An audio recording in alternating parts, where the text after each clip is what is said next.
is to print your t-shirts? Like $10 a piece? It's whatever Amazon charge. Yeah, I think it's like base price. Sorry, I didn't hear the number. $12.65. Yeah. Oh, you just add your own markup to it. Yeah.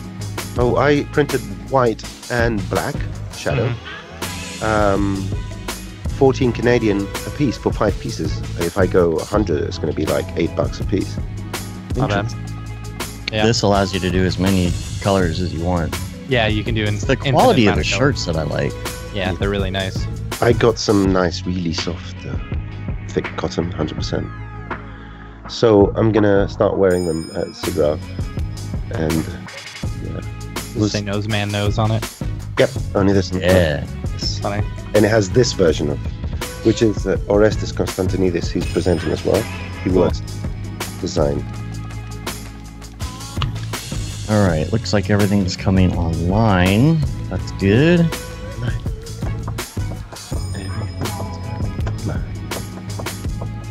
Everything is coming on. What's up, Liam? What's up, Kent? What's up, Chris? Oh, everyone's there. Yeah, there's people here already. We got 7 watching now. 7, and you two? 9. Do I have enough time to run down and grab some water real quick? Yeah. Okay. Be right back.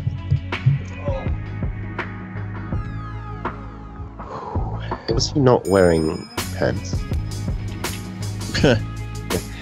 No one should. No one should. When you can only see the top part of your body, I think it should be a requirement. Am I leaning over to my laptop?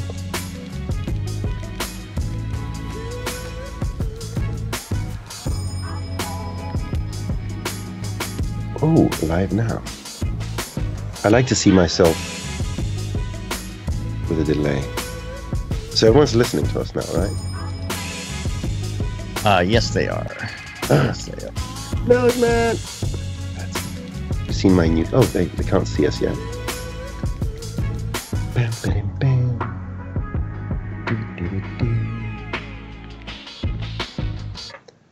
Hello, hello, hello. Hello, hello, hello. And I'm going to start recording now. So I'm... Okay. Ooh, look at the bars. This is going to be distracting. Yeah, you should probably just turn down the audio, right? Oh, why is it recording you as well? What? Oh, it's recording your voices as well. Is it recording the computer audio instead of the... Because I've got the microphone on. Let me just fix it. 1 second. Okay. I'm going to stop the recording now. Oh, God. So, audio hardware, and it should say, how do I do that? How do I not record the audio hardware? How do I turn you off from the computer? In what? Camtasia? It says device channels, device display audio. Oh, God. No, Audition. I want Audition not to record your voices. You should know that. Oh, Audition shouldn't do that. Well, yeah, Audition shouldn't. It should just be... Go to Edit, Preferences, Audio Hardware, and then your input should be whatever it is. Full input is USB. Oh, I've got my feedback. So I need to... How do I do this?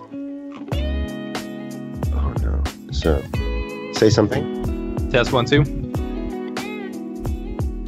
Test 1 2 1 2. Nose man, I'm testing your microphone. 1 2.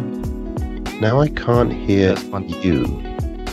So that's... Test 1 2. Test 1 2 1 2 1 2 1 2. Oh. 1 2 1 2 1 2. There you go. I pressed the button on my little mixer thing, do. And...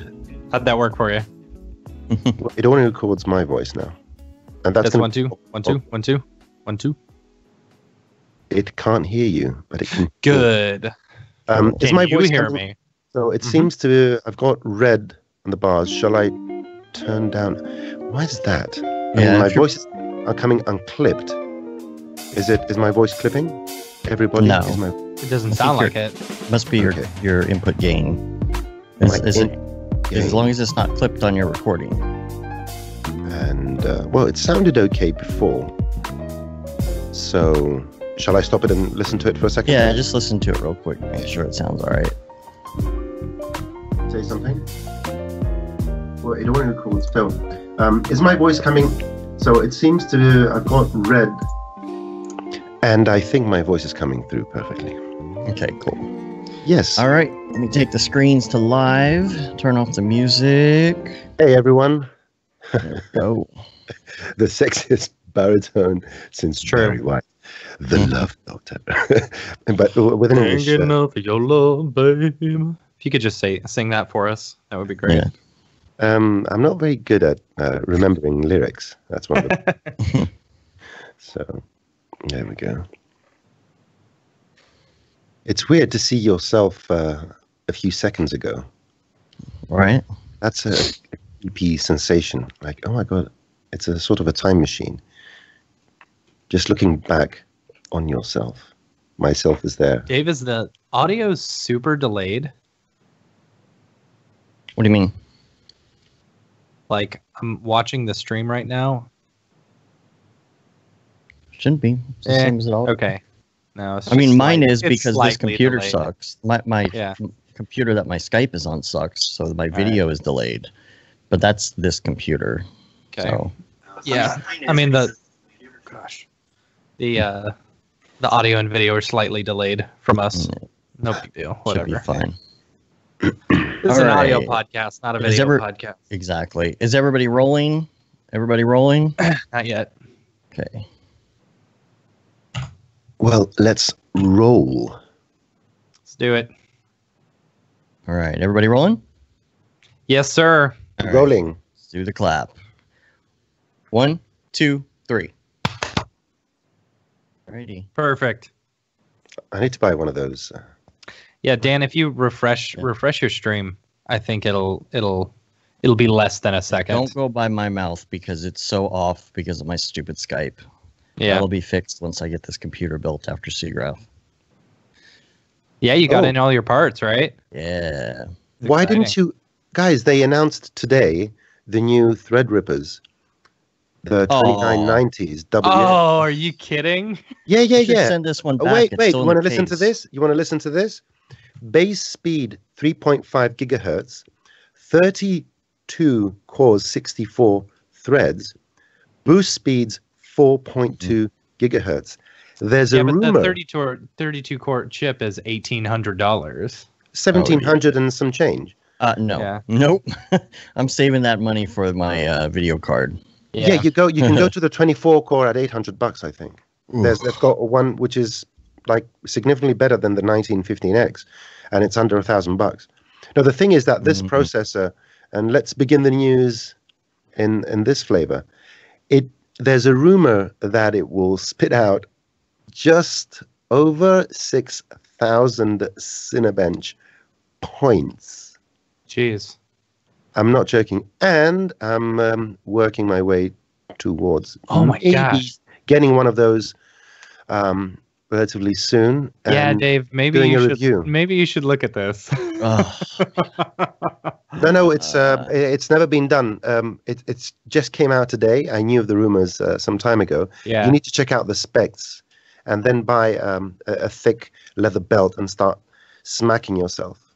Well, Course, it's still, yeah, in, the, well, it's still the- in the packaging. I can send it back. Yeah. But I giant, wonder if you giant need packaging. if you need a new motherboard as well. That's Well, the what thing I was is- the thinking. thing I is, don't know. why the- don't you give look, everything back? The X series CPUs, it's $649 for a 12 core 24 thread. Okay, let's start the show and we'll talk Yeah. about Let's some do more. that. All right. Sell it and wait for Intel to drop their prices. Hello, everyone. Yeah. All right, here we go. What up, bros? Welcome to another Brograph Brocast. I'm Dave. I'm Matt, and joining us today is the man himself, the beautiful voice that you all know and love, Mr. Noseman. These are my new business cards. Nose This is man beautiful. And Brograph is a supplement to our site, brograph.com, which is a motion graphics tutorial site with tutorials, plugins, podcasts, and other MoGraph stuff. And on the show, we talk about everything ranging from motion graphics to Cinema 4D, After Effects, plugins, render engines, doing business, doing taxes, being a contractor, or working for the man. And you can email us, brograph@brograph.com, and tell us what you think of the show. Send your ideas in. This week, Noseman is here. And Noseman knows. I'm here. It's always the man himself every week. And every guest, you always say, the man himself. The man himself. Unless it's the woman, and it's the woman herself. Right. And I went to NASA this week with my daughter. That was a lot of fun. They need graphics help. They really need some graphics help. Some of their presentations, these SD presentations from 1998, really need. Maybe I should go in and pitch them a whole new package. Yeah, I think they do it on purpose. I think it's their style now. Otherwise, they're going to be like everyone else. They're going to be like, a Marvel movie or something. I mean, you look at SpaceX's graphics when they do a live switch, and it's just like the future. But I missed Elon Musk by like 5 minutes. They were going to do a press conference. Really? Yeah, we were doing the tour of the training facility, and they had the press all there with the SpaceX capsule because they're going to do the first commercially manned launch pretty soon. And so they were announcing the crew in conjunction with SpaceX and NASA. So they were going to train the crew and send them up in SpaceX. And so he was going to come out. He was there. We almost didn't get to go on the tour because of that, but they left it open for us to see, but just missed him. And it was a lot of fun. My daughter's so into it. It was great. I got this brand new old hat. Okay. Like you do. And yeah, it was a lot of fun. Now, we were in the hotel watching Netflix. We got this little fun suite next to NASA. And I was watching Bolt with my daughter. And something really, really bugged me about Bolt. There's a hamster in the ball. I guess, yeah. Yep.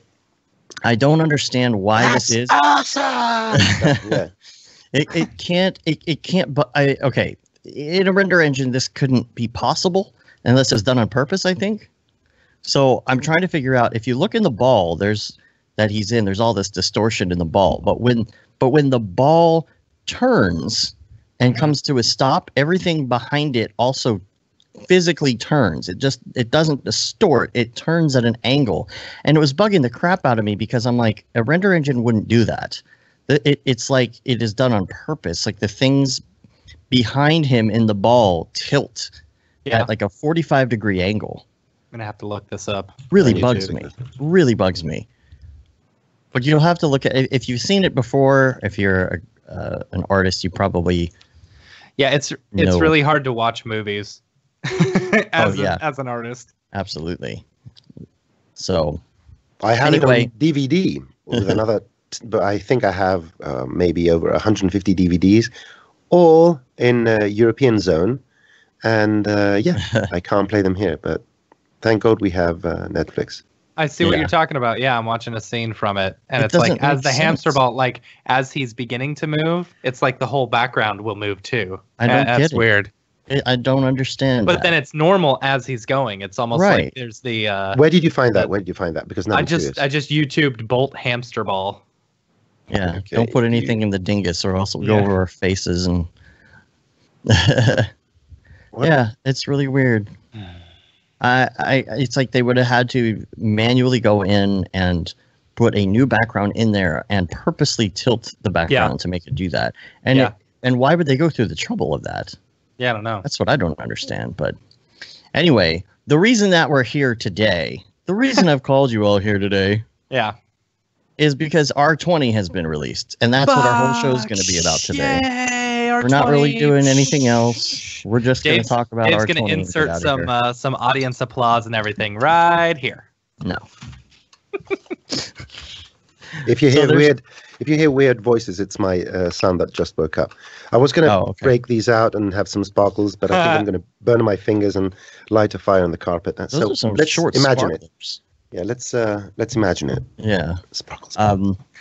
That's all we're going to do. We're going to have a short show today, so to speak. We're going to talk about our Noseman, right? It's always a short show with Noseman. Right. And we can finally discuss this stuff. We can open our mouths and discuss these things finally. Yeah. All right. So let's just go down the list. I have the Cineversity Learn R20 page up, and we're going to go through it, and we're just going to talk about it. I'm on the Maxon.net Cinema 4D release 20 complete feature list. So, well, if there's more features, we'll go over those too. We'll go over all the stuff and things. And the first thing I wanted to talk about are fields. Oh, you're just jumping right into it, huh? Not going to start with some easy stuff? Oh, we're going to jump right into fields because this is the first thing that most people saw. This is the thing that kind of blew me away. Oh, yeah. Like, so, it's cool because, like, I don't know, MoGraph effectors and stuff like that, I've always thought to myself, man, if I could just, you know, do this easier and or have it a little bit more intricate, it'd be cool. So anyway, more control. More control, yeah. Noseman, explain to us fields. Yes. Okay, so an effector has two parts. It has what it does, and it has how it does it, which were the parameters we have, like move, scale, rotate, weight transfer, visibility, and all that. And then we have how do we do it in a spatial manner. So the configuration of the values we're producing, how do they propagate? The linear fall off, the spherical fall off, so have minimum, maximum values and gradients and all that. And they had this great idea that because these are two separate things that work together, let's just get one of them and rip it out and make it its own thing. And they took out the fall-offs, and now the fall-offs is a group of objects. Each one, we have most of the shapes you already know. So if you forget about some new stuff that has been added, it's nothing different than what we had before. You can add a linear field, which is equivalent of a linear fall-off, and a spherical one, and so forth. But where the power begins to become enormous is that now you can layer these. So imagine, and the layering system is pretty much identical to how you will have it in After Effects using adjustment layers. Imagine if a field is a gradient, a simple gradient layer in After Effects, and you start adding adjustments over it. So you add a spherical gradient, so you have a linear gradient. Then you add a spherical gradient. Then you take this and you saturate it, and then you take that, and the resulting flat image, the whites and the blacks are just different values of whatever that effector is doing. So that is step number one. It's kind of like with noise, you know, or like a displacement map. You know, you've got the whites and the blacks, which grays. Are well, the one grays, thing which that are showing how one thing that people didn't know up to this point, because there was no reason to know it, is that fall-offs actually did exactly that. Although we couldn't really see the values unless we used the shader effector, which was obvious that each value was a shade of gray. Now it's terribly obvious because we have all the layering.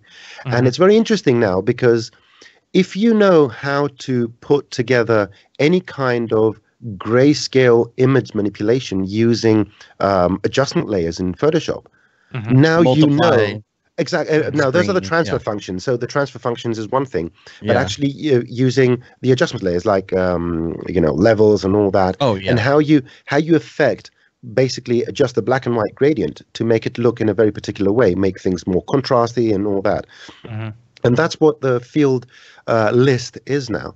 Is just imagine it as three-dimensional grayscale images where you just play around with values between 0 and 1. Although we can exceed 1 and we can go beyond 0. We can work in a fully unclamped way. But anyway, and that is very powerful. And then on top of that, they said, well, maybe that's not good enough. You know, huge power at the hands of users. Let's give them some more power. So let's apply fields on selections, polygon point selections. Let's apply fields on vertex maps. And let's make fields work with all the other things we've got, like volumes and so forth, which is a different story. So now you can define a vertex map based on those values, because now it makes more sense, because we're just working with a layered system with just values from 0 to 1. And because that's what a vertex map is, why not make it work with a vertex map? Right. Polygon selections, it's either 0 or 1, selected or non-selected. Let's make it work there. So you get this amazing new flexibility because the core technology was already built in. All they did was abstract it from its previous connection and make them into separate objects, introduce the new list, which allows you to do all these fancy things, and and connect it to pretty much any type of data we can change. And if anyone hasn't seen the Cineversity introduction videos, and there's a great list. If you go to cineversity.com, you'll see a list of everyone else that's done videos on R20, and you will see it's absolutely amazing. And that's only the beginning. They added delays, they added decays. You can use sound. The sound works in a similar way as previous, but we have all these new control fields. So the decay is a great one, where when an effect is applied, it can fade away after a certain amount of time. So you can make things right on, and then they'll fade away, and it has a tail, and so forth. That's cool. And, if check out all the new videos that everyone is starting to do, and you will see some applications of the fields. The decay and all of that is like when you're using audio tools, if you're doing like a noise gate or something like that, you can control all of the same types of functions with audio. And it's like an echo. So now you can create visual echoes of whatever you're doing and apply them. Plus the fact now that we have separate control over the actual parameters, separate control over the color. So we can define which fields affect the color of the object or the clones, which fields control the matrix PSR, and for some they introduced a new one, which is direction. It was only available in the target effector, and now you have the ability to control where every object is pointing. Anyway, the funny thing is that by taking care of a handful of things, if you make a list of all the things they introduced in the fall-off system, it's like 10 surface things, all right? But if you put them all together and add up all the new functionality, like controlling vertex maps, suddenly this becomes a totally new tool. It's not only about moving cubes around, it's about transferring attributes. So one of the things we were lacking compared to like Houdini, for example, which allowed Houdini to do so many effects, was to transfer certain types of data from one object to another and so forth.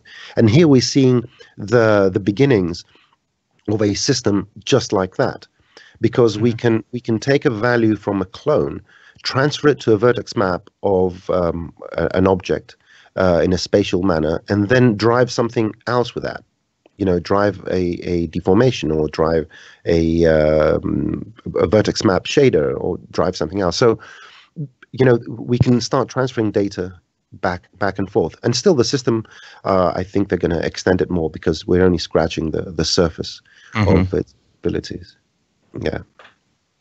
That's awesome. That's way awesome. Go ahead. No, I was just going to say I'm excited to get my hands on it. Oh, I know. I'm sure they're going to have it on display, right, at Siggraph? Not only display, I think half of our presenters are doing things on fields and volumes. That's awesome. Nice. Yeah, we're going to have an overload of actual applications. And if anyone hasn't seen the two movies, forgot the names. The two movies, one from Foam Studio and the other from Ike Sponza. You can check them out. Influencers is one, and the other one is I forgot. Ike Sponza. Just go to Ike Sponza. If you ever have you need inspiration, just go to Ike Sponza. Yeah, I do that and I feel bad. I go to Ike Sponza and I'm like, how do I do that stuff? Maybe I should change. Seriously, yeah. I'm gonna mow the lawn. They have chisel type now. No, they don't have chisel type. This is a technique that Rick Barrett came up with just by using the spline field, though. Yeah, you can do chisel type with. the spline. Yeah. It's not. There's no button make chisel type. Right, It's, right. it's just an application of the new modes that the spline field has. Oh, because I forgot to tell you, now you can drop any object as a field, just any object, particle systems. Really? Oh yeah. You just go and drop it in the list. Oh, that's amazing. There's no selecting object or shape and then linking it. No. You just drop objects in again and again and again. You can make an object. Copy it in 2 times and use it once for addition, do something, then use something else for subtraction, and yeah. I don't know if any of you guys watched the Entagma tutorials. They did one really interesting one where the text is affecting a plane, a wave, and the wave kind of tapers out and moves around, and the things like that now are very much possible and very easy to do. Is Chroma? Is Chroma the name of the? Yes. Okay. Chroma and influences. Thanks, check them out because these have been done by using all the new features, and you can see heavy influence from the fields and volumes and multi-instances and all that. Yeah. Cool. We'll put those in the show notes if you guys haven't seen them. Here's what I'm trying to wrap my head around a little bit: are multi-instances. And I think some of that for me is because the reason I'm trying to learn more about this is because I don't know how this is going to work with third-party renderers. So I'm kind of waiting to see how that goes. Okay, but, I think I can put you at ease, although I haven't seen it working with any third-party renderers because NVIDIA hasn't sent me a GVA 100, like 4 of them, system to put them in anyway, so I can't test any third-party renderers. So the multi-instances, there's a great video by Rick Barrett on Cineversity that explains the technology behind it, but it's an ingenious solution. So render instances were worked as follows.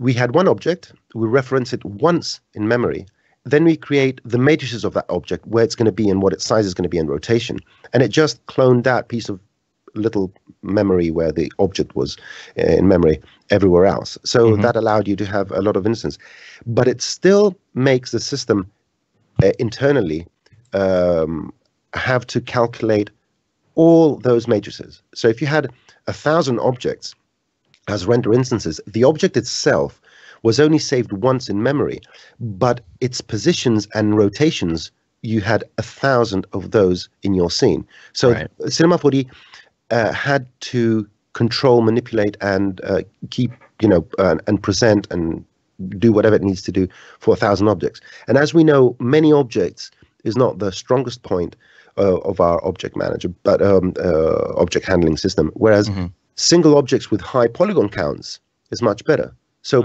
put those two together, and what they said, oh, why don't we just merge all these into one large object? So internally, they just make the way you will see that is after you create multi-instances and you press C to make it editable, it's just one object with a lot of polygons. And that's step number one. Okay, it was ingenious. It was like a stroke of genius. Simplicity. Just think about what your strengths are and try and work towards them. The second thing they did, which was extremely smart, is that we have alternative visualization methods, because if you have like Rick's candy scene, it's got like a few million little jelly beans lying on the floor, and when you're talking about 1 million or 2 million jelly beans on the floor, we don't really need to see each jelly bean. And that's why now we have modes, for example, like point, where you only see a point as a representation of each object. Kind of like octane scatter. Something like that. I think they use pretty much the same techniques. The path tracers do exactly the same thing. Anyway, and suddenly you have real-time preview in your viewport because it doesn't even need to create cubes. You can create bounding boxes, you can create simplified shapes, or you have points. And I think we had a few billion, I don't remember the number, how many billion polygons someone managed to render. Maybe 1 trillion. I don't know, but there was a number of polygons someone rendered using Cinema 4D standard renderer, which was like a lot of billions, a lot of billion polygons. So, yeah, billions and billions and billions, and that's a meme. Well, I noticed that when I'm doing okay, Vectorworks is made by the same parent company as Cinema 4D, and so we have a lot of clients that will do concert touring. So we have clients that come to us that have scenes that they have made in Vectorworks that are for concerts, and they want to do more of a high quality render. So they will export out of Vectorworks and they'll send us these scenes, and they have all the different layers, I think they call them in Vectorworks, come in as multiple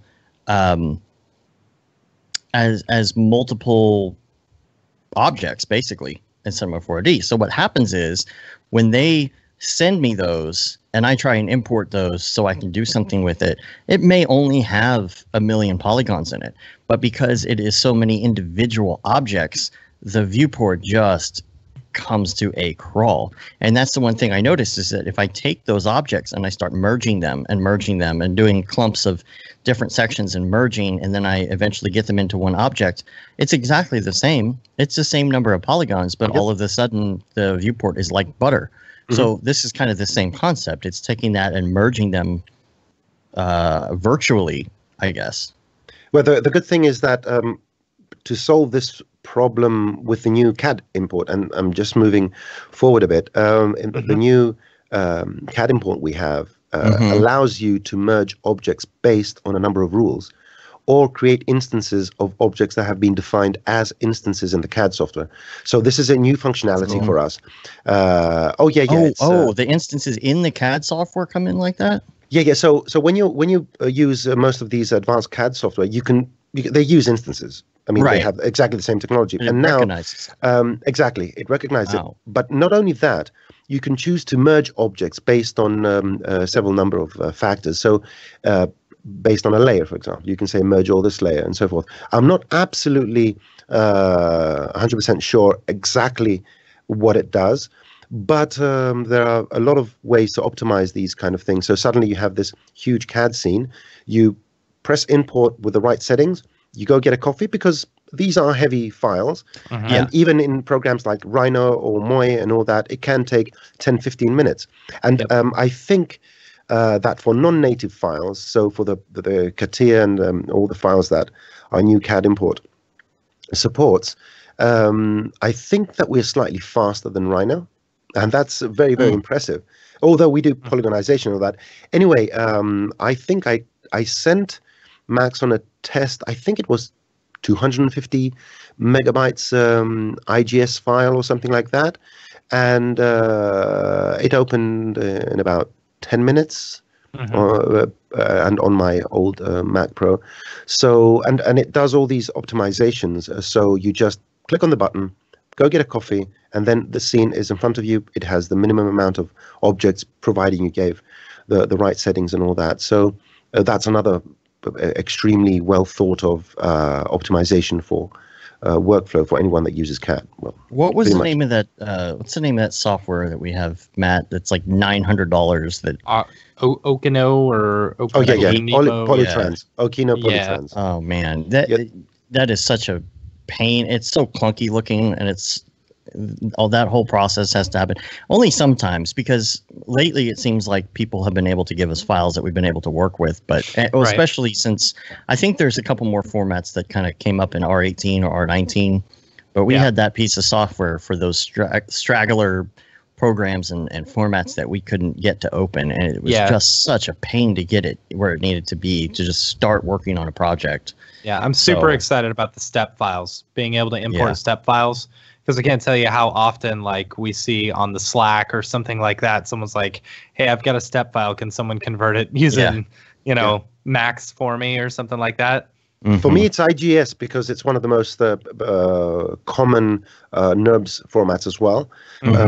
Every CAD I ever received from a client, it was IGS, either because they use that format or because I requested it. But everyone knows how to export an IGS, and it supports everything, the layers, the colors and all that. Anyway, again, Rick has a great video on Cineversity explaining the details, and he shows comparison shots as well. So it makes it very interesting to see That's cool. The new functionality. I feel redundant here. I'm just a proxy for Rick. Hi, Rick. And by the way, shout out to Rick. He actually showed up in our Slack channel this week, and it was funny because I saw that R20 was released officially, and I was like, okay, who is going to be the first person in our Slack channel that is going to post the big announcement? And I go over there, and Rick has already been in there, and he was the one to make the announcement. So that was pretty cool. Yeah. Everybody's like, oh my gosh, it's Rick. Sometimes I wonder where he gets the time to do all this stuff. Dude, because I'm terribly inefficient. Especially that day. I'll tell you Oh, I guys. know. I think Rick is not one person. Oh, I see. Is Max on Rick? He's mixed C47 or C37 or he's it's Rick and Morty. He's all the different universes of Ricks. Yes. Are in each individual Slack. Yeah. That's funny. Yeah, seriously. Like I'm sure he was not just answering questions in our Slack. You know, I guarantee he was probably on the motion design Slack, which has a ton more people than ours does, you know, and Grayscale Gorilla too, I'm sure. Like he was all over those. Which is crazy. He does it at the same time while he's recording tutorials. He's recording tutorials and he's typing answers. And at the same time, this left hand is writing a Cineversity plugin. But, you know. I do like that his handle in our Slack is Max on Rick. Yeah. That's pretty nice. So let's talk about OpenVDB volume workflow. Yeah. Because this is awesome. I'm so excited about this. This is something that I have been wanting for a long time, to be able to just use VDBs, convert things to VDBs, and vice versa. All of that. So much VDB goodness. Okay, so disclaimer. Disclaimer. Okay. Cinema 4D cannot render smoke, fire, and volume effects. Of course. Of course. Right. Disclaimer, because a lot of people are like, no. Okay, and people get confused that because there are volumes, that's their main use. No, it's a new data structure. That's it. Just like an image, a black and white image is a square that has black and white pixels, and they represent an image. Or a shape. 3D pixels. It's just 3D pixels. That's it. It's as simple as that.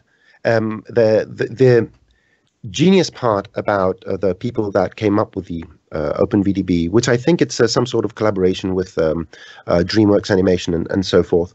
And it's an open source library. They were very smart in the way they structured the file format so that they can save the data in the most optimal way. So originally what happens is the following thing. You create an empty grid which is infinite, okay?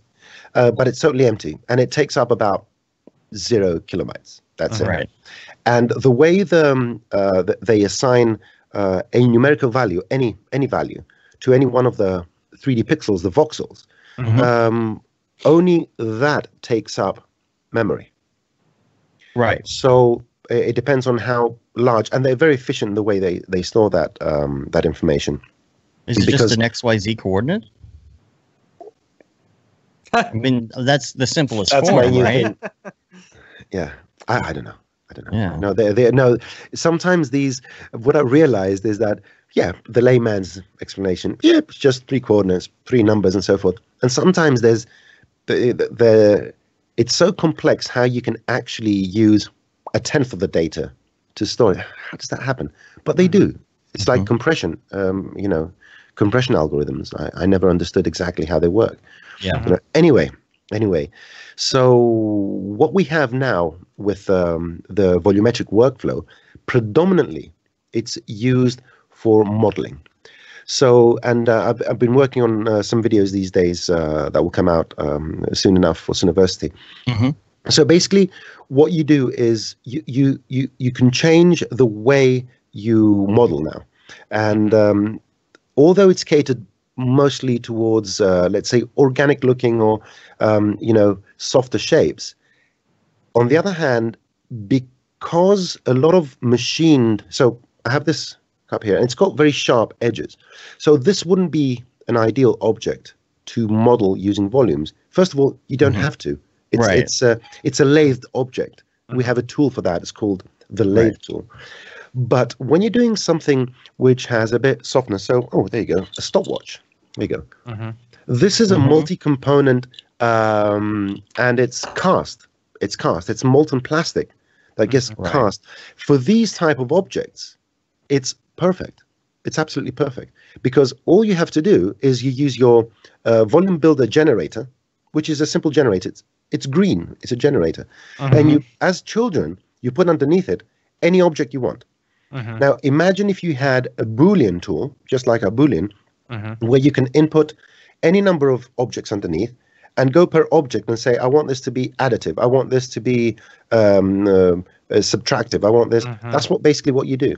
Right. And and the way it happens underneath the hood is very, very simple. Because each voxel just has a value, it just goes and adds and subtracts. So if you have two spheres, one over the other, and you want to, take a bite out of one, you make a sphere made of little bricks with ones, and you say, make the bricks that overlap zeros. That's it.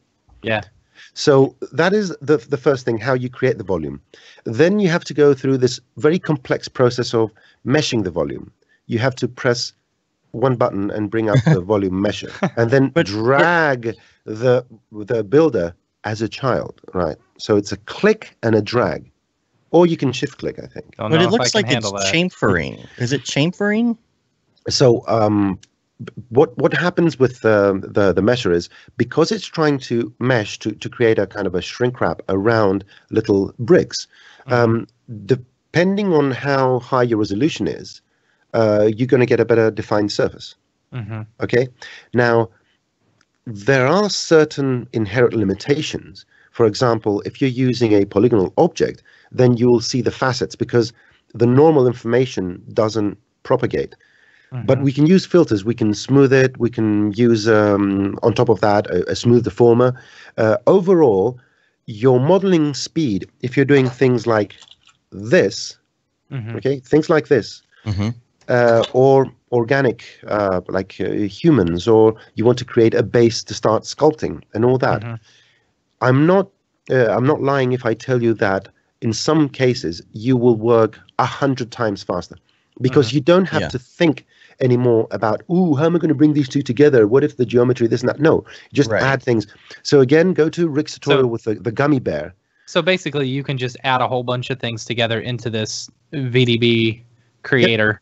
Yep. And it makes clean geometry. It's like then it's putting a coat over it. Can you then, hit C, make it editable into polygons and stuff like that? Yeah. First of all, it's a procedural object, which means that it is a polygon object, and you can move things around, and it adjusts the meshing. But by the way, the meshing is for the geeky guys out there. It's an ISO surface kind of thing. So basically, what it will take, it will try and stitch all the little voxels that have the same value. Basically, that's it, and it uses what's called a marching cubes algorithm. Okay, I have no idea what it is. So anyway, but it produces quads. And not only that, we have so there's a command as well. If you don't want to go the procedural way, you just select your objects and press a command, and it converts it immediately to a mesh object. And then you and it's part of the sculpting layout as well. So you just put things together, press a button, and that form is ready to be sculpted. And you can subdivide it and all that. Now, if that wasn't enough, we can use pretty much anything as an input for a volume. So, splines.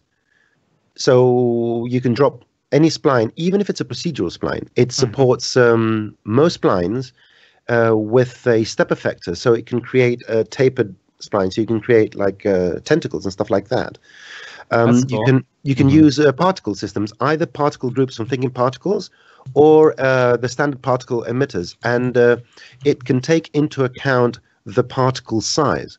So if you are you'd like to work with thinking particles, and you create a line of particles where each particle has a different scale, a different size, and you drop that particle group as under the VDB, the volume builder, it will actually create a mesh or a volume that has the shape and the thickness of that. So splines, most blinds, any MoGraph, you can drop anything. It's so quick and efficient that you don't really have to think about dropping things in. You can create a MoGraph setup with overlapping cubes that has a really nice shape, and you just drop it underneath, and then you have a blob. So it's like, the what I've written here, it's metaballs on steroids. Yeah. Right. Yeah. And that is, again, only the beginning. So for a lot of engineered parts, now, thing you can't do, or it's not efficient, like cars, because the car is made from a lot of thin sheets. So the volume modeling process caters towards things that have substance, have volume. Right. If you're doing thin sheets, well, that doesn't really work because the mesher needs a closed surface, a volume to wrap it around. So, there are certain limitations. Cars and machine things like the cup here that are very sharp and so forth. That's not a very good, it won't be the best approach. But maybe pottery, for example, which is a bit more rounded. And if something a bit more organic, right? Well, see, the Influencers movie has some great examples of vases exploding and all the little blobs inside and all that. And Glenn Johnson, I mean, Modeler Supreme, he did a carburetor using VDB volumes, and he shaded it and all that. And it's absolutely magnificent. Absolutely magnificent. It's one of those models where you'll be hard-pressed to model in any other way. I think, to be honest with you, had R20 introduced only volumes and fields, just these two, without the extra vertex maps and all that, I think it will still be a compelling upgrade. And then you see the rest of the list. Anyone that does any kind of structures and models and wants to add, because MoGraph up to this point has kind of established itself as more of a, let's say sharp kind of, it creates sharp visuals, all right? Yeah. Like titles and TV stuff and so forth. And suddenly with the volumes, we can use everything we had up to this point to create more organic stuff. So the simplest things, I used a technique which uses a collision deformer and a jiggle deformer to make a little sphere go through another sphere and have some bounciness. Now I can put all those things, the two spheres, under a volume builder and under a volume mesher, and suddenly that becomes an actual drop that goes to another drop, goes through and comes out the other side. That's cool. So something that looked okay now looks perfect. And things you couldn't do, there were things you couldn't actually do. You would use third-party software. You would go, ZBrush is an amazing piece of software, but for people that are not, traditional artists and they haven't put in their 100 hours, 200, 1,000 hours in ZBrush, certain things are not as easy to do. So now I think that at least half of the stuff, or even more, that people use ZBrush to do, now they can do them inside Cinema. Okay, so that's the modeling part. But because it's a new 3D data structure where we can put pretty much any number on any voxel, we can use that as a field input. So we can transfer. We had the object fall off, and the object fall off had some distances and this and that and whatnot. Well, now we can use the actual data of each and every voxel to influence MoGraph setups, to influence other objects. And although the benefits may not be as obvious at this point, this interchange of data, so from object to volume, from volume to field, from field to fall off, from fall off to positions and all that, and then take that whole thing you've done at the end and put it into another volume builder. This kind of well, exactly. And there is what I like about release 20 is that you can use the fields in a way that's as simple as just using fall-offs. So you just add a linear field or a spherical field, and you don't touch any of the parameters underneath. You got quite a few tabs, and you can still work in the same way. You want to add a random effector, and just put a linear or a spherical field one at a time. So it will the way you worked with fall-offs until now is exactly the same, providing you just, instead of going to a menu and adding a linear fall-off, you add a linear field. It's in front of you. It's a button. Okay. Yeah. Now, so everyone, the ease of use, insofar as comparing it to MoGraph pre-R20, is still there. But suddenly you have that, I call it a very bright rabbit hole. A rabbit hole with, neon lights and, sort of a doorway to hell and a perspective. So, and you can do so many more things that you can never imagine, which approach the power you would have in programs like Houdini. We're still, of course, we're not all the way. Houdini can do much more things, but we found a way to do them in the Cinema 4D simple way. So there's no compromise between ease of use. Cinema 4D is still as easy as it was, but it's got more power. If you want to get control of that power, you need to get dirty. That's it. And please, I don't want to hear anyone complaining that now it's complex. It's only complex if you want to do complex things. And still, I find it, that's what. And we've seen a handful of very good tutorials coming out. And as far as I know, there are tons of tutorials coming out in the next few months, including some we're doing at Cineversity, and I'm going to do a very comprehensive analysis on the volumes and what they are and how to use them and all these possible combinations. And don't forget that it's such a new thing, especially for Cinema 4D, and it's you, the artists out there, that are going to find ways, because I can only use them within the context of, I can transfer data and all that. That's what I do when I'm sitting alone. I'm like, I can transfer. Someone else is going to see this completely differently, and they're going to be like, I can use this in order to drive this, and then it's going to completely change the way. Because you're driven by an objective. You're going to have a creative vision about something, and you're like, wait a minute, maybe I can do this. And you're going to find a way to do it because you have a vision. I don't have a vision.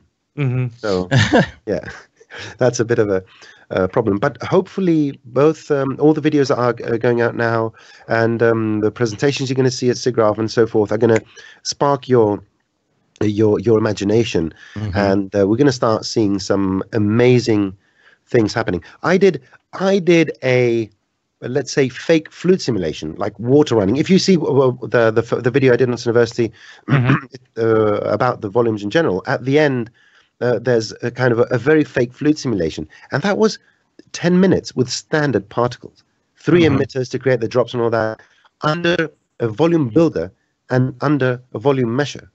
That's all it is, and some attractors and some deflectors and all that. And I mean, it kind of looks like fluid for 10 minutes. It's just one of those things that we couldn't do up to now, and now we can. That's awesome. And nodes, oh man, node-based materials. Yeah, someone said you can call yourself a nodes man now. Boo. Yeah. So this is really cool. So here's the thing. The nodes are the first robust front-end implementation of what is the new generation Cinema 4D. So let's forget everything else and look at the interface. It's fully OpenGL. All the text is a vector. You can zoom in, you can zoom out. It's beautiful looking. Yes. Of course. And this was built jointly by the biggest eggheads, geniuses at Mac. So what you see is the culmination of a lot of work from some of the brightest people on this planet. And it's the implementation, first of all, of the interface. And a vision. It's a kind of a window to the future of what's going to happen. And although it comes with a few limitations, we don't have a subsurface scattering node, for example. Right. But what you need to remember is that our renderers are still working. So standard and physical are working. The nodes don't work with the pro render for very good reason. They don't work for very good reason. And before anyone complains, no, actually, I was one of those people that really, really didn't want pro render to work because the compromises Maxon had to do were too many. So no, forget about it. The important aspect is that standard and physical render work as they always did. And now we have another choice to add to that, which is the node editor and the node system. Now, the node system alone, besides it's how good it is and the interface and all that, I think it's the most powerful node-based system out there in terms of all the nodal materials you have. You can build. So this is one of the things that I was awed because I haven't played a lot with the nodal system. There's this. Someone came up with an idea where you create real-time graphics of the interiors of buildings, like the windows and offices, but without using geometry. There's a paper somewhere where, depending on the angle you're viewing it, it's for real-time graphics. Well, one of our users actually built that from the white paper using nodes. So really, you can. So the alternative up until now was to use C++ to create shaders for Cinema 4D. Well, now you don't need to. The power of creating shaders is given to you. We can see each render ray where it hits. That point on the object, what were its UV coordinates? That point, what's around it? Where did the ray scatter? And all the stuff I don't understand. But essentially, you can create nodes. You can even create things which you shouldn't be allowed to create. And I don't know if I can. There's a very particular technology by a very powerful company about something that everyone wants on the edges of their renders, but no one can actually do it unless they license this technology. Yeah. Well, you can do that now. I noticed there's emission. Is that a new thing? Emission? No, it's luminance. But one thing they've done is they kind of refined the terminology. So because when standard and physical render were built, it was a long time ago. Now they're trying to follow all the modern and the standard, modern standards and all that. Yeah. So emission is what we use as luminance, but it's emission. And the best thing that adds even more power to the nodal system is that they bundled it up with an asset building system. So basically, you take a number of nodes and you make a group out of that. So it's one little square with a few inputs and a few outputs. And basically, you can, just like we had our user data interface, but now you can expose not only any of these parameters, you can add. So if when you get your hands on the Uber material, so when the first version of Cinema 4D R20 comes out, there's an asset called the Uber material, which resembles our standard material. Okay, everything about the interface of that Uber material has been built with the asset builder, which means that anyone can actually do that. I can see you're sharing a nice little screen there. So can you? Do you have Cinema 4D R20? No. Oh, they didn't give you one. We don't. Well, me personally, I can't speak for Dave, but I don't want to be on any of the betas because I'm too worried about doing a weekly podcast where I might accidentally give something away.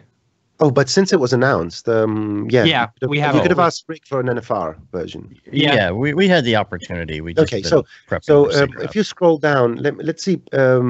Do they have the Uber material? Anyway, the idea is that the Uber material has an interface which looks very much like the standard material, where you load shaders and you can add all sorts of well, nodes as shaders or anything you want, just by right-clicking and doing that. And that interface was built using the asset system. So now we have for materials a user data system creating user data that supports everything you see in Cinema 4D's interface. Yeah. So you can create. So this is a kind of the reach for when you work in a team or you create assets, any kind of assets. What you can do now is guys that are technically oriented, just like you, technically minded.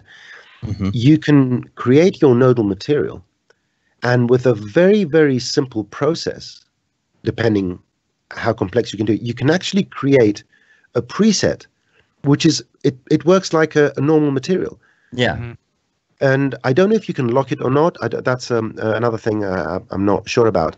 But as far as the user is concerned, they just double click on it in the material manager and an interface comes up. So one of our great beta testers, he made a car paint material. It's a preset. And you double click on it and it has base, 2 coatings, it has flakes, it has the 4 or 5 parameters that a car paint should have, and that it's a car paint material. Yeah. So that allows teams to work in a much more quick and coordinated manner, because TDs and power users can do things, package them into assets, and the end user doesn't need to know how that was made. They can always click on a button and go into the nodal interface and mess things up. That's absolutely possible. But if you don't want to see a node, and this is the big thing about the new nodal system, if you don't want ever in your life to see a node, you don't have to. Right. Yeah. That's it. No one is going to be forced to use nodes, because whenever I had classes and I was teaching a bit of Espresso, a lot of people find nodal systems to be very intimidating, because you understand that there's a certain flow of data, and some people don't want to see 3D as a flow of data. They want to see 3D as putting things together, like a Lego set or something. Are we allowed to say Lego? Are we going to get sued? No, Anyway, no, you're fine. the company with the little bricks, which if you step on them, your foot hurts. Yeah. So, but what happens is that you don't have to see a single node. You don't need to do that. You have the Uber material, which is based on the nodes, but has a modern interface and works with, it's got a coating, it's got a reflection, it's got all those things. You can get your colleagues, or I'm pretty sure many people are going to start making assets like crazy. Everyone's going to have an idea, and I do believe that a marketplace will exist for that as well, because the deployment method is so good. It's a robust thing. You get a material in a scene, and you just drop it in, and you play with it, and you can extend it or do whatever you want. Anyway, but if you don't want to see a single node in your life, you don't have to. So tying back to that, your scene can have a mixed materials. So you can render in standard or physical render, and you can have standard materials, PBR materials, reflection-based materials, your old shading stuff and tunes and all that, and your new Uber material or nodal material. So currently, everything works in tandem. Now, there's no interpretability. You can't drop a standard material as it is as an input for a nodal material. Okay, so forget about that. But the system works. You can have a scene that has a mixed shaders and mixed materials from all. I believe that if there's any good time to start learning nodes, I think that this is it. I think this is it. It's worth getting into the nodal system, because once you have a breakthrough and understand the flow of data, it will change your workflow. And so I know that Espresso is not implementing this new look yet, right? So do you think that that's where it's going? Do you think they're going to implement that into their other? I don't know. I don't know. Well, let's hope so, because it's beautiful. All right, I'll give you some inside information. Okay. Oh boy. The information is the following: Maxon is always striving to offer users the best technology in the most stable package and the most user-friendly interface. And if you think that things are missing, then it's your fault. That was me. That was not Maxon. But anyway, we need to stop doing that. We all know what Maxon is working towards, okay? And that is making the best 3D software on the planet. Right. Now, for a certain market, we do have the best software in the market. Okay, anything that needs to be artist friendly and be as close to creativity as any tool can be, this is Cinema 4D. And of course, let's assume that tomorrow they can give users everything they needed. Everything they needed. I mean, what's next? I mean, that's another thing. What's next? We have to invent new things, and jokes aside, there is a cost. There is a penalty for having software which is so robust and literally uncrashable, like Cinema 4D. Okay, and anyone that has crashes is because of your graphics cards and your lousy PCs. Yeah, I'm switching to PC soon, so I'm preparing myself. Sorry. So, this is my therapy. I can scream at my future platform. Anyhow, the thing is that it comes to a cost. It comes at a cost. We need to understand that the sacrifices need to be made in terms of the new tools we're going to get. If the tools we have and we're building are going to be so good. So, I understand not everyone's happy. I'm not happy with everything. I'm not totally happy. But at the end of the day, we need to understand that the compromises need to happen. And we do them all the time in our lines of work. And this is the funny thing. There is not a single artist or user out there that doesn't do some sort of compromise when it comes to their own work, because we don't have a limited time. We don't have unlimited resources. We don't have the biggest render farms on the planet. So we compromise, we cut corners where we can. And I think that Maxon is doing that to the best of their ability. And you know something? If R20 can't, isn't a reason for people to upgrade if they're Cinema 4D users, I don't know what is. Of course, there are lines of work that don't need all the new stuff. But I believe that, if you're a professional and with all the new power that's afforded to you through R20, it's one of the best investments you can do. Anyhow, and there's a roadmap too. There, and they can only. I'm sure that they've even said in our Slack channel this week, there's a roadmap. And so you can only do so much in a year. Yeah. You might have all these great ideas, but it's like, how much can you possibly implement in that amount of time? Yep. The biggest thing is stability. What you need to understand is one of the most rigorous QA processes that happen in the industry. I think after SpaceX, I think that that the quality control that Maxon has is ridiculously rigorous. It's so rigorous it pisses me off many times. But then I take a step back and I say that. But how do I feel? Because when we're testing alpha and beta software, we get crashes. We need to create crashes. We need to throw everything at it. The kitchen sink at it to get to get them all fixed. And of course, even when I'm testing software and I get that red bomb, that red thing over there, it annoys me. There is a pleasure, of course. Then I can drag it, but I broke your thing, and then he fixes it, and okay. But overall, it is working, then suddenly, bump. And imagine if that happens in your line of work, and you forgot to save 10 minutes earlier. Those last 10 minutes of creativity, sometimes you can't reproduce. And I understand what that feeling is. So there is a price to be paid, and I think that it's very reasonable. And if you disagree with me, well,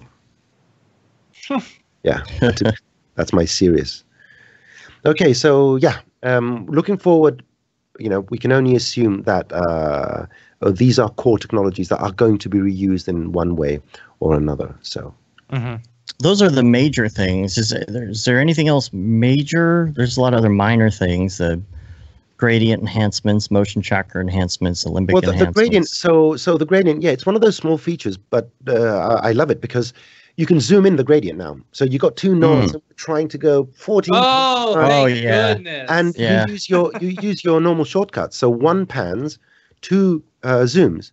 Oh, okay. And yeah. So that's what we can do. We can multi-select knots and move them left or right, or shrink them, just like in the timeline. We can select many keyframes and shrink them and expand them and move them. We can press S to zoom the selection of knots we have. Yeah. So and we have bigger sizes and all that.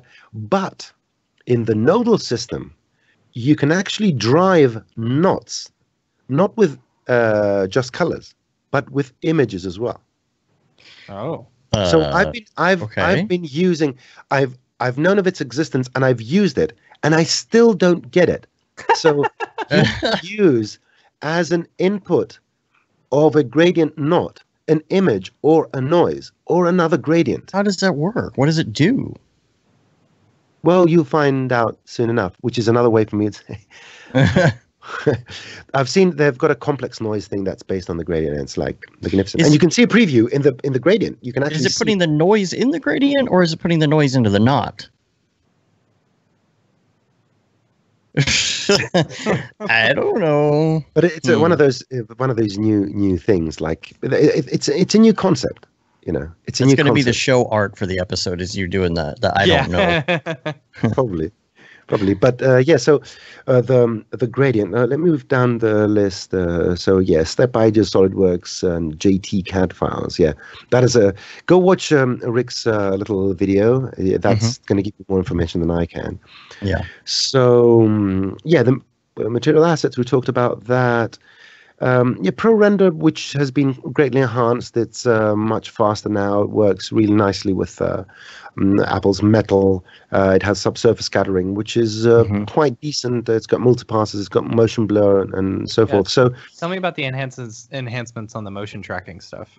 Okay, so they are first of all, the big thing for me. Well, it's not one thing. So we got a new 2D tracker mode. So it's a new navigation mode within our view, the footage view we have. So if you double click on your object tracker or your camera tracker, you can navigate in 2D using your navigation tools. Okay, so you can zoom in without any perspective distortions. Basically, it's changing focal length and all that. But if you select some trackers and you press S, it zooms the selected trackers. Yeah. So we have full 2D navigation. And what they did, because again, they were very smart, they extended that outside the motion tracker.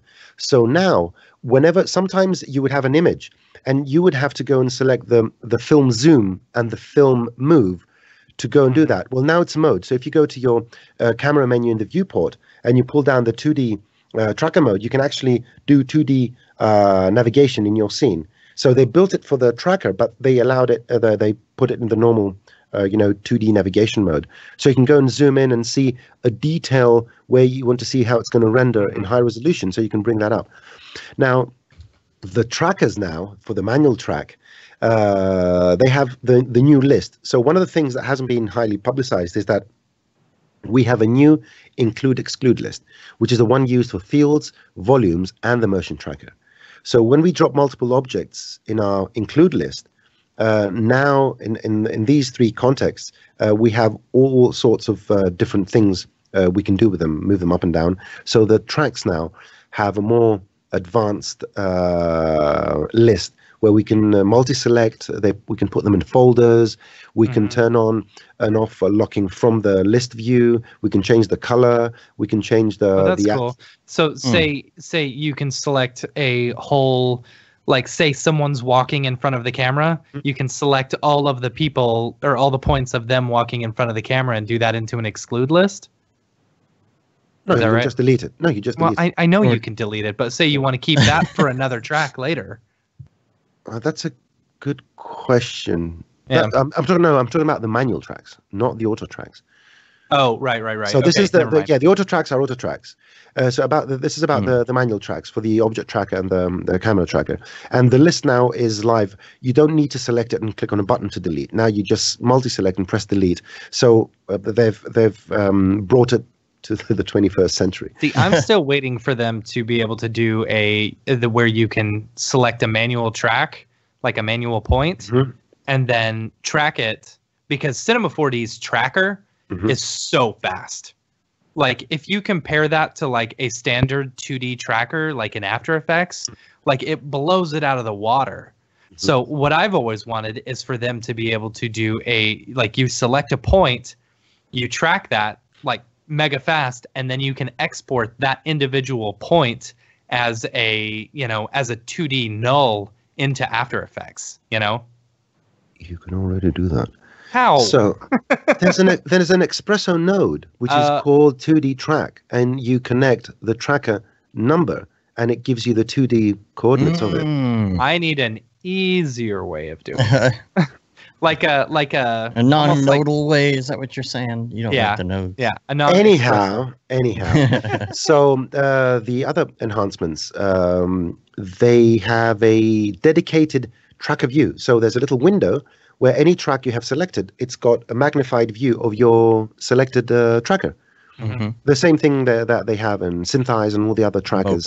You can zoom in and you can lock to the track in your viewport. But now you have a dedicated, any tracker you select, you can see a magnified version of that, which is great because it's always in the same position and you can control everything from there.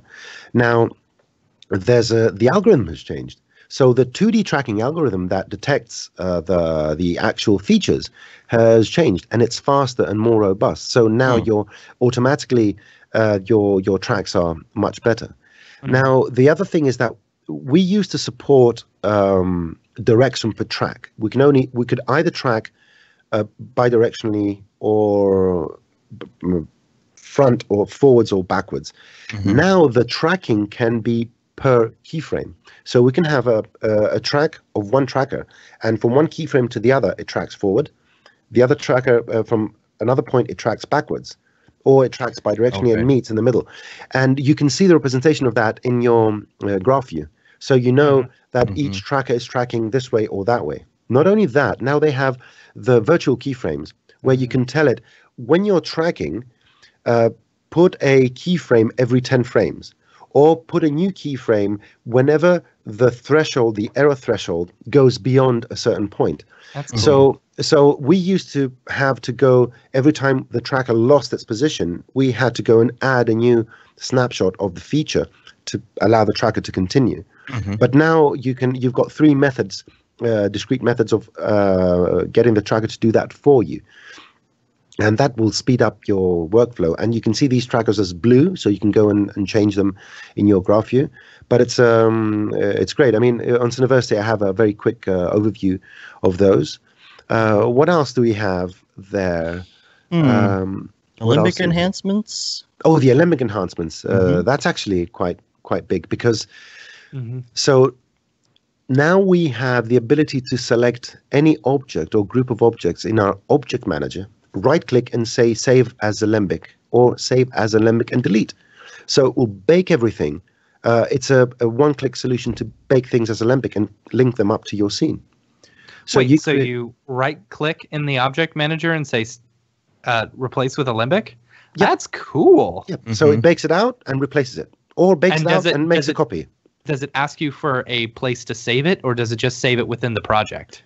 Yeah, I think it asks, or the project. So now we have, for the volumes, we have the vol or volume folder, and for the Alembics, we have the Alembic folder. Oh. So now we have. So now you have the text folder and two more folders as well. Yep. So are you saying if I had a extensive, crazy MoGraph scene with effectors or fields and all of that stuff going on, I could right-click on that and tell it to bake that, just like that? Yes. For the audio listeners? Yes. Yes. Okay, so wow, that's one thing. The other thing is that we can retime Alembics now. Not only we can yes. loop them, do ping pong. So when you can loop them, which means that they can play it over again and again and again. Yeah. And it will we can interpolate actually the mid frames if you're stretching it out. exactly. And the other good thing is that we can even use a spline GUI to control, so it can go front, back. You know, you can make it move frontwards, backwards, so you can control it using a spline GUI. And I think that you can control it using fields. I'm not absolutely sure. I need to check on that. But anyway, so Man, that is insane. That right there is a big feature. I'm surprised no one's talking about that. Yeah. Well, I mean, they are, but not as much as there's an overload. You know, if you go, so, you know, you go through these things, there's a huge overload of information. And if you go deeper, I mean, we've been speaking for an hour now. An hour and 15, an hour and 15, okay? And this is just a description of pretty much what everything is. It's not. It doesn't. It does take into account the actual things you can do. You know, how many different ways you can apply these things, and how you can start combining these things. You know, it's you know, so it's funny how something that takes over an hour to explain on a surface, it took some people 10 minutes start complaining about. That's funny. Yeah, it's That's funny.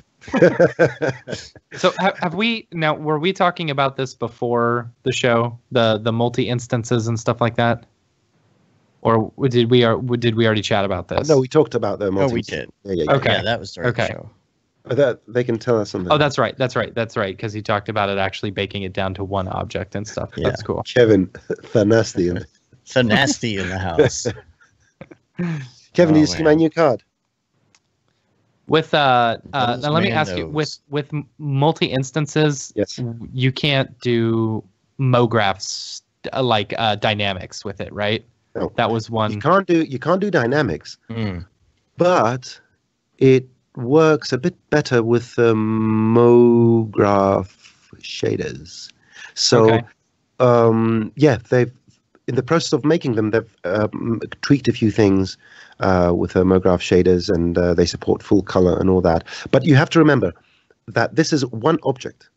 So anything that wouldn't work with one object, whereas the render instances is multiple objects.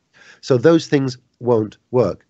If you need this as one object internally for each frame, then it will work. But if the process we're going to use it for is a process that needs multiple objects, then it won't. Because between the objects, so imagine just a dynamic simulation. The dynamics algorithm needs to know where each object is to identify the collision. If all the objects are part of one big object, then it won't work. So that's why it's got a few limitations, but I think that's. But you can always bake it out as Alembic. Right. Yeah. So there's that option as well. What else do we have? We have this list here, so yeah. I think we've gone over everything. Pretty much everything. It's not everything stuff. And there are. So, for example, one thing that people will love because they do it 100 times a day. When you select polygons and delete them, now the polygons are deleted. But if you want to keep the points, you just press Shift. So no harm done. Don't know why you would want to, but okay. Well, yeah, sometimes you keep the points for reference to do other stuff. But anyhow, then more of the new modeling core has been exposed in R20. And these are some of the very subtle things because you won't see the benefits immediately. So, for example, some of the primitives that had ridiculously odd UVs by default, now these UVs have been fixed. So you can use them still as primitives without having to make them editable and change their UVs and all that.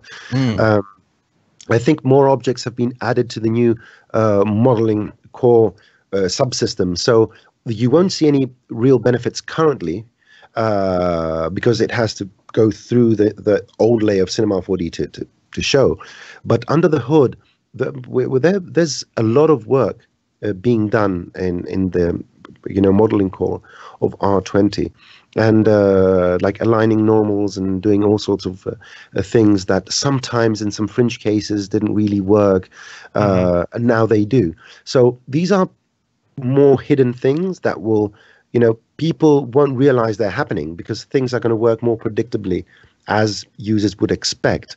And unless you've hit the particular issue in the past and you can see the difference, people won't really realize what's going on. But it's not just the bug fix. It's because the whole subsystem has been recreated. Yeah, Nick Scarcella in the chat said, these quality of life changes in R20 are amazing. Quality of life. That's good.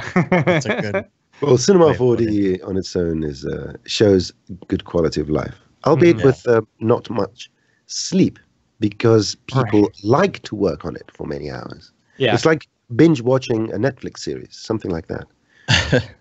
Which, if you have any requests for how things you would like to see in new versions of cinema, we just opened a new channel. Oh yeah, Dave, did you know about this? Yeah, I saw that. What is it called? Burned Lutz, one of the German engineers.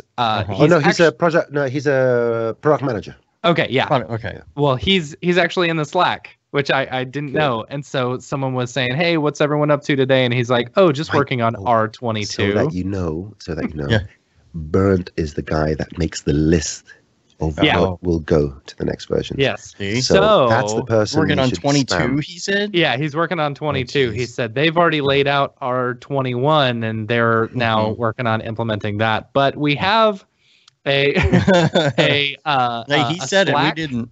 Yeah, we have a new channel in the Slack called Burned Request Line. So you can put your own requests. Whether or not he implements them or not, just know that he'll actually see them. So yeah, I thought that was fun. So get in there. Brograph.com/Slack.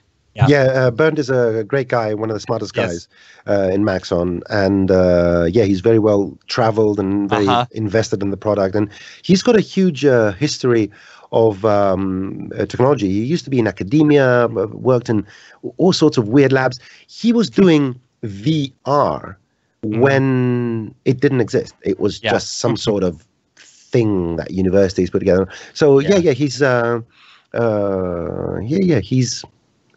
good. And I'm lucky because he's with us every time we travel to the big shows. So 2 or 3 times a year we get to have beers and all that and have nice heated conversations. Yeah. It's all about stealing the list. So if you're Siggraph and you see Bernd, I'm not going to tell you who he is, how he looks like. It's up to you to find out.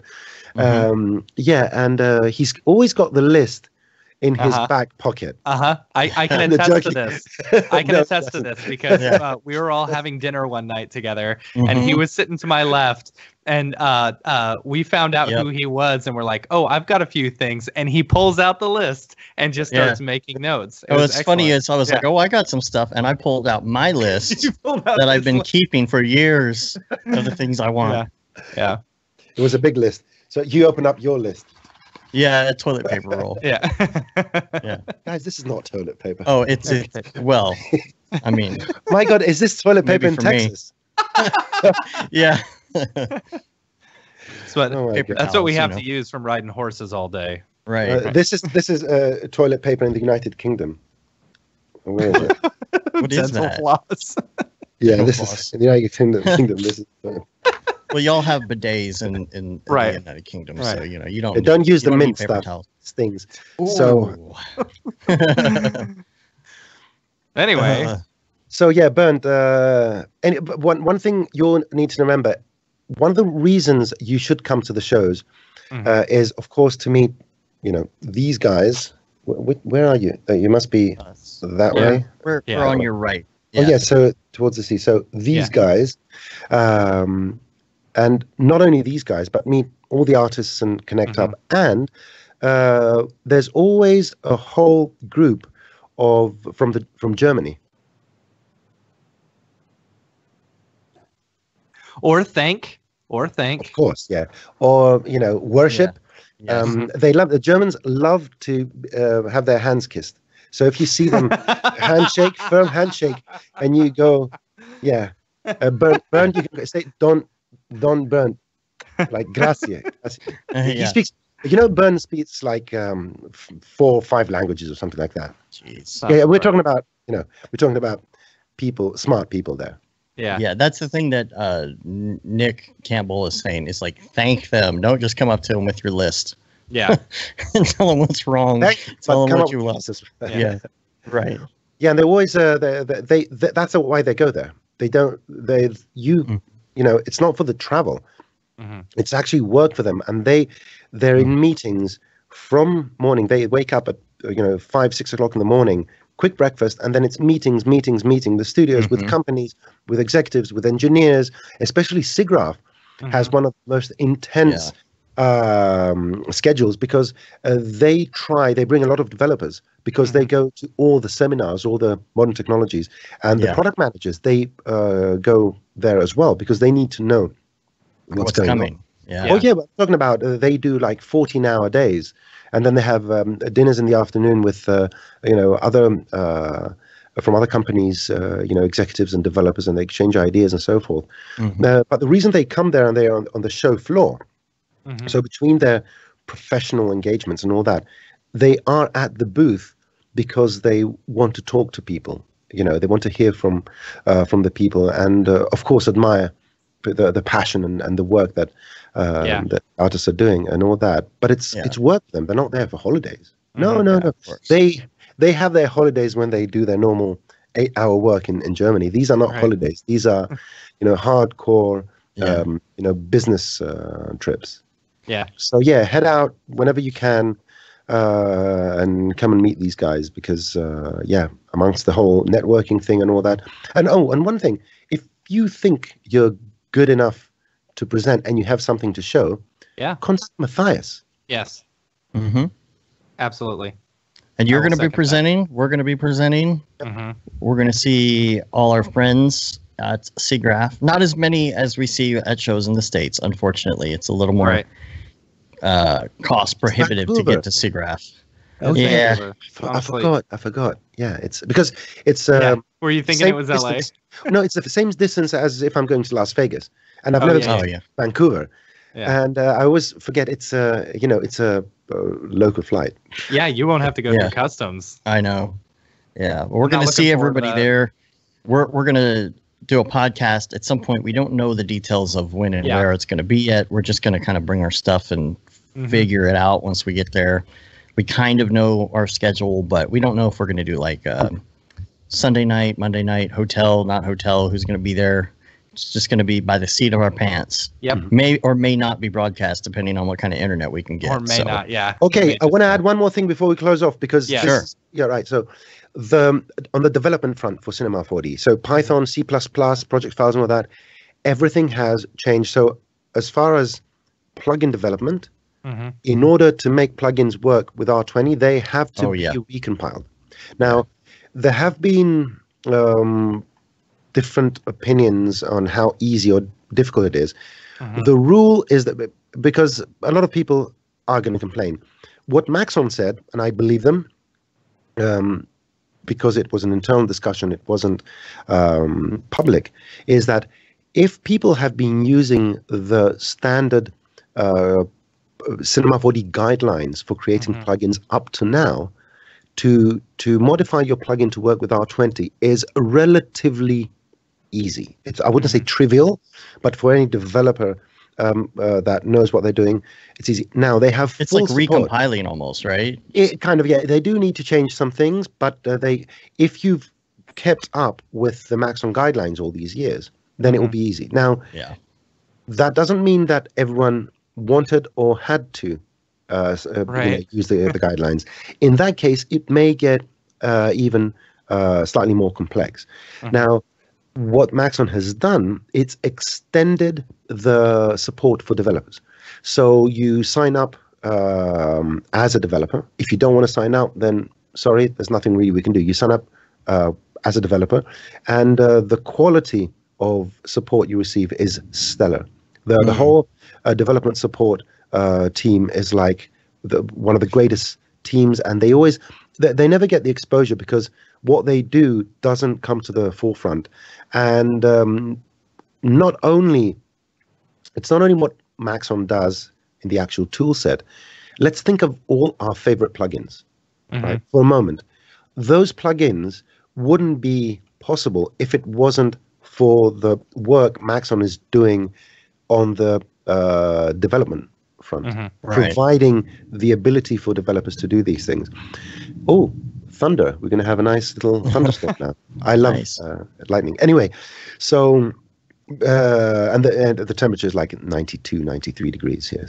That's Fahrenheit. Ooh. I think it's like 33, 34. With the humidex is nearly 40. I don't know what that is in your system. Yeah. Anyway, so we're having 110 days here. Yeah. So that's number one. Number two, Python. Now, Python hasn't changed, but they've added a lot of new functionality, stuff that was in C++, now it's in Python. And you can, I think that you'll be able to, because a lot of people have been asking that, and for those that know, you can actually access the full volume creation using Python or C++. So you can do whatever you think you can do. I have no idea.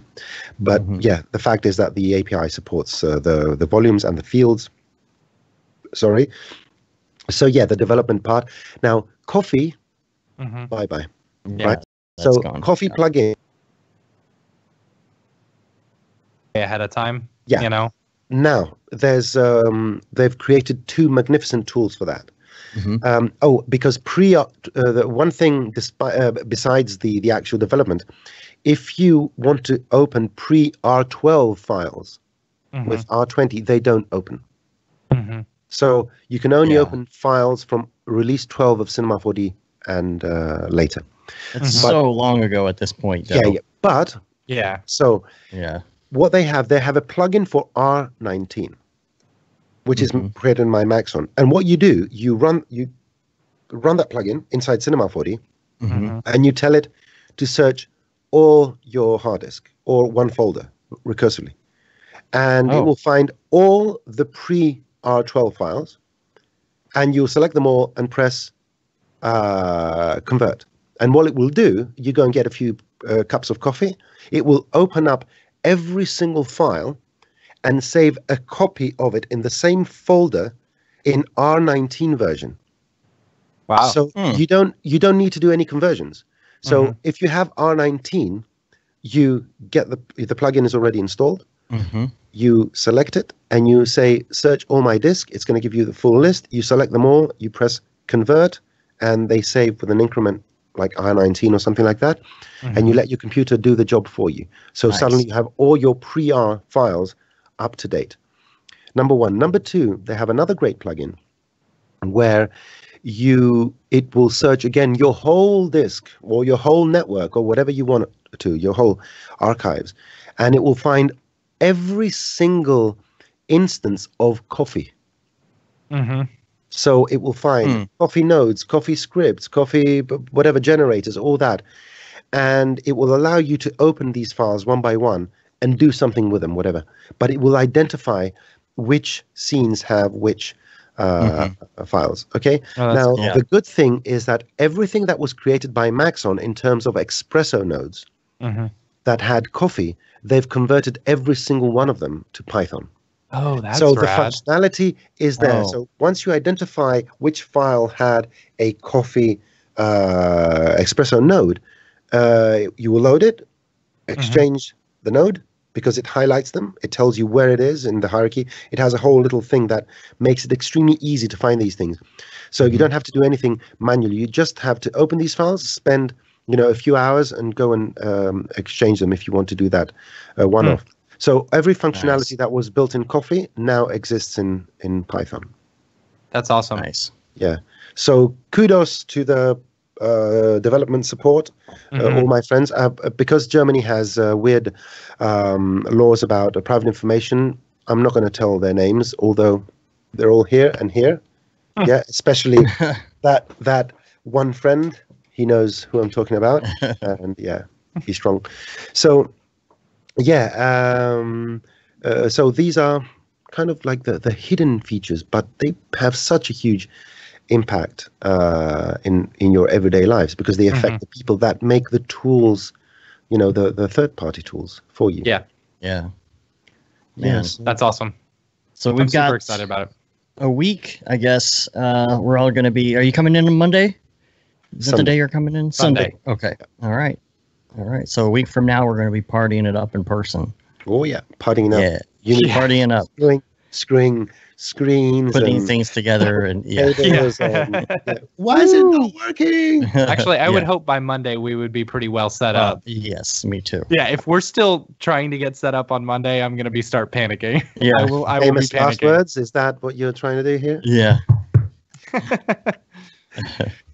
All right, well, we're going to get out of here. You can rate us on iTunes, leave a review. You can subscribe to our show on your podcatcher of choice, or subscribe to our newsletter. You can say you've been there, done that, got the T-shirt with a No Brograph, No Mograph tee, the Paul Babb, Feel the Babb 2020 shirt, Gate and D. Simone limited edition shirt, and the Render Thing shirt. We're going to have some shirts with us that we might give away if you're lucky at Siggraph. And, of course, we're on Facebook, Twitter, Instagram, YouTube, Brograph.com. Noseman knows. Where can we find you? Just Google Noseman, as it says here. I don't have any phones. Does it say it on the bottom of your card? Just Google Noseman. Just Google Noseman. I like that. Yeah.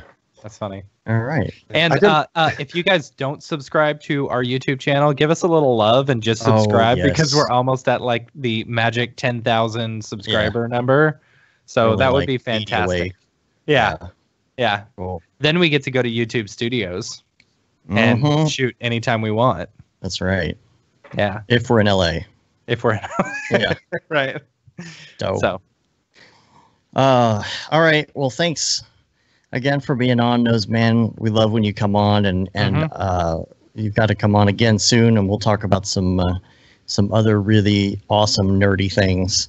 And, we need to make it come an on the show annual thing. Siggraph. We need to make it an annual thing where you come on every year, every time there's a new release. You know, chat about the. Every year. I mean, I can't plan what I'm going to do tomorrow. So anyway, what I tell everyone is, number one, if you have any questions and all that, just post them somewhere and let me know, or fire an email or something like that. And your ideas, your questions are most of the times the reasons I create tutorials, because I can't come up with an idea if it's going to save my life. So that's number one. Number two, we need to arrange some sort of podcast. I can show some techniques and stuff like that. Because, so now I'm in the process when the heat where I'm finalizing my Siggraph presentation. When I say finalizing, I mean I haven't started yet. So that's number one. Number two, we need to get some tutorials out there on how to actually use. So it's the reference series for Cineversity, where you will, I'll teach you how to actually use volumes and how to use the tools and how to make all sorts of things with a lot of examples to give you ideas. And at the same time, we may do some kind of live podcast where we can get questions and, particular things that people don't know. We should get you on the Monday morning meeting. Oh, maybe, I mean, I don't have. We're not going to do it through Cineversity, but maybe we can do it through you guys. Yeah. So Monday morning meeting. I'm telling you, that's where it's at. We got. Well, it's past Monday morning now. Well, on a different Monday morning, somebody else was this. Who was this morning, Matt? I didn't catch it. It was Liam. It was just hosting. Liam. Just Liam by himself. Cool. Just Liam. Yeah. Yeah. I think he's got Noseman on the list. So. All right. Here we go. Oh yeah. There we go. You just said you're on the list. Sweet. All right. Well, we're gonna get out of here. Till next week. I'm Dave. I'm Matt. And I'm the Noseman. Have a good one. Later, bros. Okay. All right. We're still live. So we're still live. Playing a little music. It's dark outside. This is amazing. Yeah, I love thunderstorms. Well, tonight it's going to get cooler. But last night it was in the high 80s during the night. Yeah, that sounds like here. Yeah.